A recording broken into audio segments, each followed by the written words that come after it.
नमस्कार बच्चों, Prince coaching classes के यूट्यूब चैनल पर आपका हार्दिक स्वागत है। आज की इस क्लास में क्लास 10th विज्ञान के चैप्टर 2 अम्ल क्षारक एवं लवण का भाग 4 करेंगे। बच्चों, यदि पिछले 3 भाग आपने नहीं देखे हों तो प्लेलिस्ट में जाकर जरूर देख ले, ये वाला भाग भी आपको समझ में आएगा। तो बच्चों, आज हम पढ़ेंगे दैनिक जीवन में पीएच का महत्व। डेली लाइफ में पीएच का क्या महत्व है उसके बारे में पढ़ेंगे। पिछली क्लास में हमने पीएच स्केल किसे कहते हैं ये समझ लिया था। अम्ल का पीएच कितना होता है, क्षारक का पीएच कितना होता है और उदासीन पीएच कितना होता है, मतलब पीएच के बारे में कल की क्लास में अच्छी तरह से समझा था। अब आज हमारे दैनिक जीवन में डेली लाइफ में इसका क्या महत्व है पीएच का, उसके बारे में हम समझेंगे। तो इसको हम 5 उदाहरणों की सहायता से समझेंगे। आप पूरी क्लास को ध्यान से समझना, आपको ये जरूर समझ में आएगा। तो देखो, दैनिक जीवन में पीएच का महत्व। तो देखो, पहला उदाहरण है पौधों एवं पशुओं में पीएच। बच्चों, हमारा जो शरीर है, मनुष्य का जो शरीर है वो 7.0 से 7.8 पीएच परास पर कार्य करता है। यानी कि जीवित व्यक्ति का शरीर 7.0 से 7.8 पीएच परास पर ही कार्य करता है। यदि उसका पीएच परास इससे कम या ज़्यादा हो जाएगा तो व्यक्ति की क्या हो सकती है, मौत हो सकती है, मृत्यु हो जाएगी। ठीक है। दूसरा है, देखो, अम्लीय वर्षा।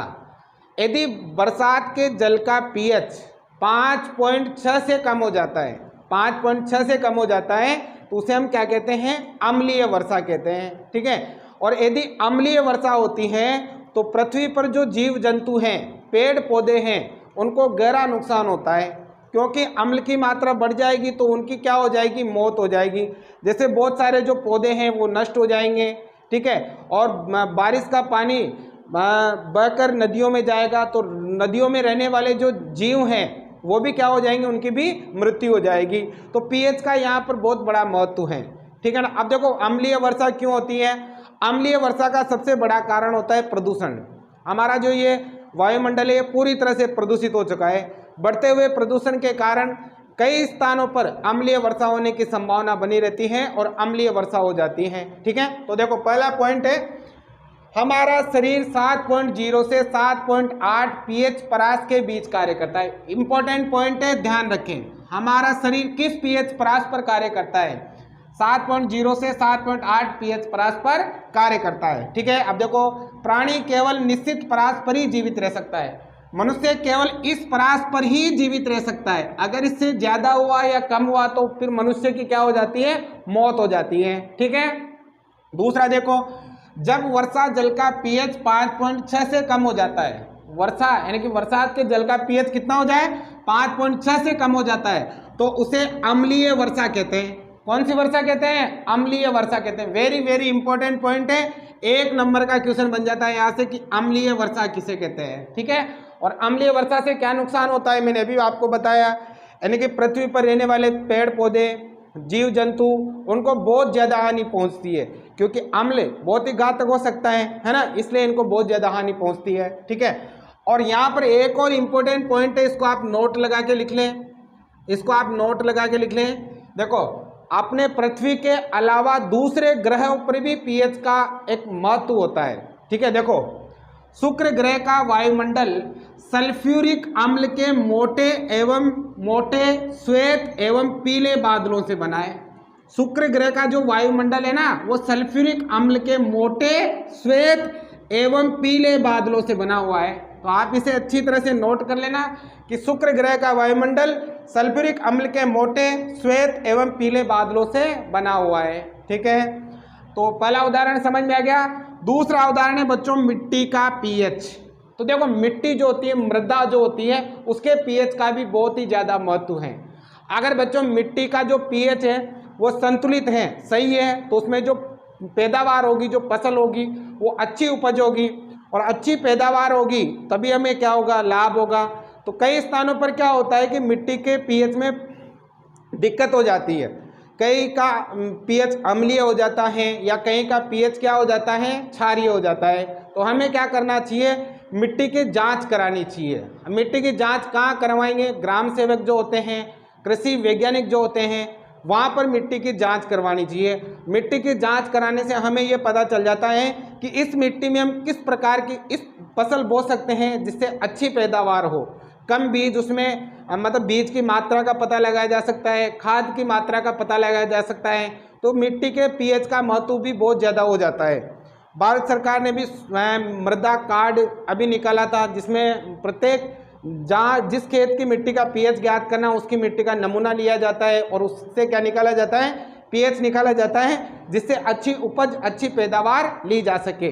ठीक है, तो देखो यहाँ पर अच्छी उपज के लिए पौधों को एक विशिष्ट पीएच परास की आवश्यकता होती है। अच्छी पैदावार के लिए क्या होता है कि जो पौधे होते हैं उनको एक फिक्स, एक निश्चित पीएच परास की आवश्यकता होती है, एक मैक्सिमम, तभी वो अच्छी उपज दे सकते हैं। देखो, अम्ल की मात्रा यदि आपके खेतों में बढ़ गई, मिट्टी में बढ़ गई, तो उसको कम करने के लिए फिर क्षारकों का प्रयोग करते हैं। यदि क्षारकों की मात्रा मिट्टी में बढ़ जाती है तो उसको कम करने के लिए अम्लों का प्रयोग किया जाता है। ठीक है, तो मिट्टी के पीएच में भी आपके बहुत ही महत्व है। ठीक है, अगला देखो हमारे पाचन तंत्र का पीएच। ठीक है, अब हमारे पाचन तंत्र में भी पीएच का बहुत ही महत्व है। तो देखो बच्चों, हमारा जो आमाशय होता है, हम जीव विज्ञान में पढ़ेंगे, हमारा जो उदर होता है आमाशय होता है। देखो, हम भोजन जो करते हैं, पहले मुख चबाता है, फिर ग्रास नली होती है, ग्रास नली के बाद आमाशय होता है। ठीक है, तो आमाशय में क्या होता है? हाइड्रोक्लोरिक अम्ल उत्पन्न होता है। ये हाइड्रोक्लोरिक अम्ल क्या करता है? भोजन के पाचन में सहायता करता है। या मान लीजिए कि कोई कीड़े वगैरह चले जाते हैं तो उन कीड़ों को भी ये आमाशय में क्या कर देता है? नष्ट कर देता है, ताकि हमारे शरीर को नुकसान नहीं पहुंचे। लेकिन कभी कभी अपच हो जाती है। अपच हो जाती है मतलब या तो हम खाना ज़्यादा खा लेते हैं, या किसी अनावश्यक खाना हम खा लेते हैं, या कोई केमिकल युक्त खाना हम खा लेते हैं, तो अपच हो जाती है। अपच होने के कारण HCl की मात्रा बढ़ जाती है, मतलब हाइड्रोक्लोरिक अम्ल जो होता है उसकी मात्रा हमारे पेट में बढ़ जाती है।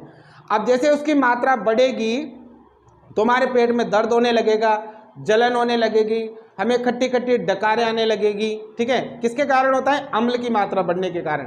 फिर हम क्या करते हैं? उसको कम करने के लिए क्षारकों का प्रयोग करते हैं। जैसे एंटा एसिड क्षारकों का प्रयोग करते हैं। डॉक्टर के पास जाएंगे तो एक सिरप लिखेगा आपको एंटा एसिड, जो जिसमें क्या होता है? क्षारक की मात्रा होती है। जब हम उसका सेवन करेंगे तो अम्ल की मात्रा वापस कम हो जाएगी और आप बिल्कुल क्या हो जाओगे? सही हो जाओगे। कभी कभी आपने देखा होगा कि इस प्रकार की समस्या यदि हमारे होती है तो हम इनो के लिए भी बोलते हैं कि इनो पी लीजिए आप। क्यों? क्योंकि इनो में क्या होता है? उसमें भी क्षारक की मात्रा होती है। तो आप सीधा सीधा यह ध्यान रखें कि अम्ल की मात्रा यदि बढ़ती है तो उसको कम करने के लिए क्षार का प्रयोग किया जाता है, और यदि क्षार की मात्रा बढ़ती है तो उसको कम करने के लिए अम्ल का प्रयोग किया जाता है। ठीक है, ध्यान से समझना। देखो, हमारा उदर मतलब आमाशय हो गया, है ना। HCl मतलब हाइड्रोक्लोरिक अम्ल, हाइड्रोक्लोरिक अम्ल उत्पन्न करता है। ठीक है, हाइड्रोक्लोरिक अम्ल उत्पन्न करता है। यह अम्ल हमारे उदर को हानि पहुंचाए बिना भोजन के पाचन में सहायता करता है। यह अम्ल क्या करता है? हमारे उदर को हानि पहुंचाए बिना भोजन के पाचन में सहायता करता है। अपच होने पर उदर में अधिक मात्रा में HCl उत्पन्न होता है। जब अपच हो जाती है तो ये HCl की मात्रा क्या होती है? बढ़ जाती है। ठीक है, जिससे पेट दर्द व जलन का अनुभव होता है, जिससे हमें पेट दर्द होने लगता है और जलन का अनुभव होने लगता है। ठीक है, इसे मुक्त हेतु एंटासिड जैसे क्षारकों का प्रयोग किया जाता है। इसे मुक्त होने के लिए किसका प्रयोग करते हैं? एंटासिड जैसे क्षारकों का प्रयोग किया जाता है। तो बच्चों समझ में आ गया हमारे पाचन तंत्र का पीएच। ठीक है, अब देखो अगला यानी कि 4 नंबर का जो उदाहरण है वो है दंत छेद। ठीक है, दंत छेद। तो देखो बच्चों, मैंने पहले भी आपको एक बात बताई थी, यदि कोई भी पदार्थ सड़ता है या कोई भी चीज सड़ती है तो वो अम्ल का रूप ले लेती है। किसका रूप ले लेती है? अम्ल का रूप ले लेती है। अब जब क्या होता है, जब हम भोजन करते हैं तो भोजन करने के पश्चात हमारे जो दांत होते हैं इनके बीच में जगह होती है, तो इनमें क्या होते हैं? भोजन के कण रह जाते हैं। भोजन के कण रह जाते हैं। अब हमारे मुख में जो उपस्थित बैक्टीरिया उपस्थित होता है, वो बैक्टीरिया उस भोजन से क्रिया करता है और भोजन को क्या करता है? वो जो कण रह जाते हैं उसको वो सड़ा देता है। सड़ने पर वो अम्ल का रूप ले लेते हैं। ठीक है, अब जैसे हमारे मुख का जो पीएच है, मुख का पीएच 5.5 से कम होता है, ठीक है, 5.5 से कम होता है तो हमारे दांत जो है ना, इनके ऊपर एक परत होती है, ठीक है, जिसे इनेमल कहते हैं। क्या कहते हैं? इनेमल कहते हैं। दांतों की जो परत होती है उसे इनेमल कहते हैं। ये परत कैल्शियम फास्फेट की बनी होती है। किसकी बनी होती है? कैल्शियम फास्फेट की। अब ये कैल्शियम फास्फेट हमारे शरीर का सबसे कठोर पदार्थ है। ये कैल्शियम फास्फेट हमारे शरीर का सबसे कठोर पदार्थ है, ठीक है। तो क्या होता है, जैसे अम्ल की मात्रा बढ़ेगी तो ये जो परत है उसको नुकसान होने लग जाएगा, मतलब ये धीरे धीरे खराब होने लग जाएगी। इसमें कीड़े लग जाएंगे, लग जाते हैं दांतों में कीड़े।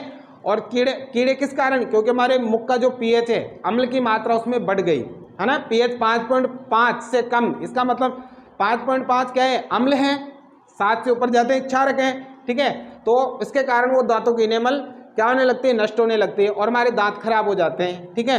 अब इसको सही करने के लिए हम क्या करते हैं? खाने के बाद हमें मुख को साफ करना चाहिए। साफ करना चाहिए मतलब ब्रश करना चाहिए। जब हम ब्रश करते हैं तो ब्रश में क्या उपयोग करते हैं? कोलगेट उपयोग करते हैं।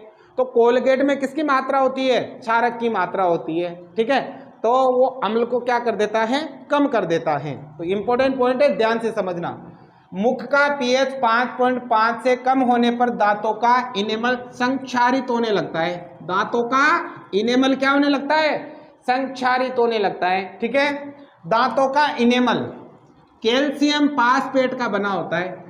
ये दांतों का इनेमल मतलब दांतों के ऊपर की जो परत होती है उसे दांतों का इनेमल कहते हैं। और ये दांतों का इनेमल किसका बना होता है? कैल्शियम फास्फेट का, ठीक है। कैल्शियम फास्फेट का बना होता है, जो शरीर का सबसे कठोर पदार्थ है। और ये भी याद रखना है आपको कि शरीर का सबसे कठोर पदार्थ कौन है? Calcium phosphate. हमारे शरीर का सबसे कठोर जो पदार्थ है वो क्या है? Calcium phosphate. और दांतों का इनेमल किसका बना हुआ होता है? कैल्शियम फास्फेट का बना होता है। मुख में उपस्थित बैक्टीरिया भोजन के पश्चात अवशिष्ट शर्करा एवं खाद्य पदार्थों से क्रिया करके अम्ल उत्पन्न करते हैं। बताया था मैंने, मुख में जो रह जाते हैं खाने के कण, है ना, उससे बैक्टीरिया क्रिया करते हैं और वो अम्ल उत्पन्न कर देते हैं, ठीक है। भोजन के बाद मुख को साफ करके इसे रोका जा सकता है। भोजन के बाद मुख को साफ करके इसे रोका जा सकता है, मतलब ब्रश करके इसे रोका जा सकता है। तो यहाँ भी पीएच का हमारे जीवन में बहुत ही महत्व हो जाता है, ठीक है। अब बच्चों, 5वां जो उदाहरण है वो है पशुओं एवं पौधों द्वारा उत्पन्न रसायनों से आत्मरक्षा। यानी कि देखो, आपने मधुमक्खी देखी होगी और मधुमक्खी ने कभी आपको काट भी लिया होगा। तो यदि हमें मधुमक्खी काटती हैं तो क्या होता है? उस जगह पर जलन होने लगती है, दर्द होने लगता है और कभी कभी सूजन हो जाता है। ऐसा क्यों होता है?